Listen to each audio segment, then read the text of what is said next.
Welcome back to Flash Philosophy. Today's Martin Luther King Day, so I thought it would be appropriate, and to make up for Storytime Sunday, to read an article that I wrote in the Sacramento Lawyer magazine, so let's get right into it. It was a cold December evening in Montgomery, Alabama, 1965. A young white couple found themselves in an African-American nightclub, dancing to the music and enjoying their drinks. That evening, they celebrated 20th century Alabama's first federal conviction for violation of a civil rights law. It was also their first date. "We had our first date in Montgomery, Alabama," Brian Landsberg said. "I met my wife at the Civil Rights Division." Landsberg's work in civil rights began fresh out of law school when he was hired as an attorney for the Department of Justice. "I got my offer in '63 and I accepted it," Landsberg said. And his first assignment sent him to the Deep South. And his mission was to enforce voter rights in Alabama, where voters had just elected a new governor with the slogan, "Segregation today, segregation tomorrow, segregation forever." "We were driving rental cars, we had haircuts, and we were wearing suits and ties even on the hottest days,"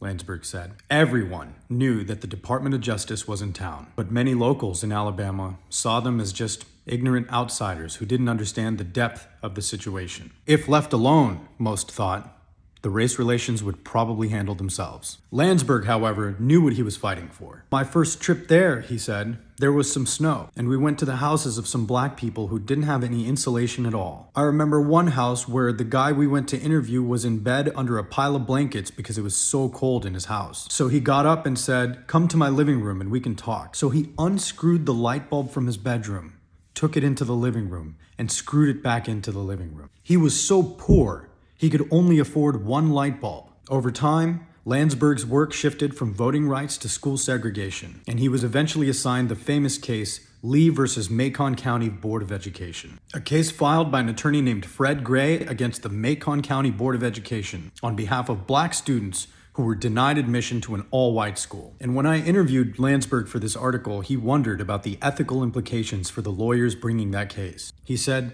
"I wondered what advice these lawyers were giving to their clients. Why are they fighting these cases when they know what the law is? Why are they fighting tooth and nail?" But you see, this was not just a question of ethics. There was also a tremendous amount of politics involved. In the Lee case, the state of Alabama brought a man named John Satterfield to support their case. Satterfield was a strong segregationist from Mississippi. He even served as the president of the American Bar Association. He was a big name, and with him came big support. But throughout his career, Landsberg continued his fight for civil rights, and he won. And Governor Wallace from Alabama, his promises were broken when the first black students were admitted into previously all-white schools in 1969. Landsberg ultimately became the head of the education section of the Department of Justice. By the mid-1970s, Landsberg said, the schools in the South were the most integrated in the nation, and that was because of the litigation. But let's not get ahead of ourselves. Even today, the battle for segregation has not ended. And when I interviewed Professor Landsberg for this article, he said, "I feel like we've kind of stalled. We're not moving forward the way that we were. And the Supreme Court has put some difficult barriers in the way of further desegregation." And Landsberg said, "I have a feeling that a lot of civil rights groups have been discouraged. The passage of the civil rights was a long time ago. All the more reason we should have gotten further. People will say, 'We had a black president, mission accomplished.' But you don't have to go far in your city to see the schools and see the segregation yourself. Even in the most integrated cities in the country, you can see that there's still a lot of isolation among groups." But Landsberg's personal recollection of his work